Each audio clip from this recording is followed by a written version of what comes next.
આમાં લખ્યું છે જો 1982 અત્યારે 2082 1982 100 નાખો એટલે બસ 2082 થઈ જાય સંવંત છે.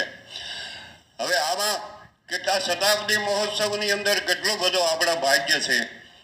કહેવાની વાત તો એ છે કે આના મુખ્ય પાયામાં બ્રાહ્મણ મોહન દાદા મને યાદ આવી ગયું એટલે કહું છું. આ કોઈ વખાણ કરવાની વાત નથી.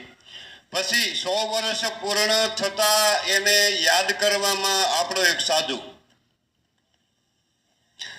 રામાયણ કથાકાર છે અને સનાતની પ્યોર કે એ સંસ્કૃતિ અને ધર્મના કાર્યની અંદર હંમેશા તત્પર રહેવા વાળા રામાયણી કથાકાર રામાનંદ સાધુ સમાજના પ્રમુખ એવા પૂજ્ય કમલેશ બાપુ એને યાદગીરી એને આપ્યો.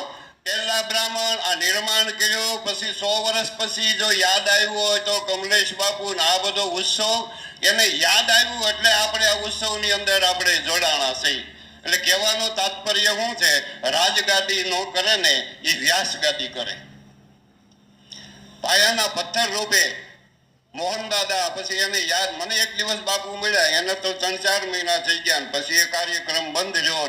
મને કે આના 100 વર્ષ થાય છે તો મેં શું કરવા, મેં કીધું પાટોત્સવ મહોત્સવ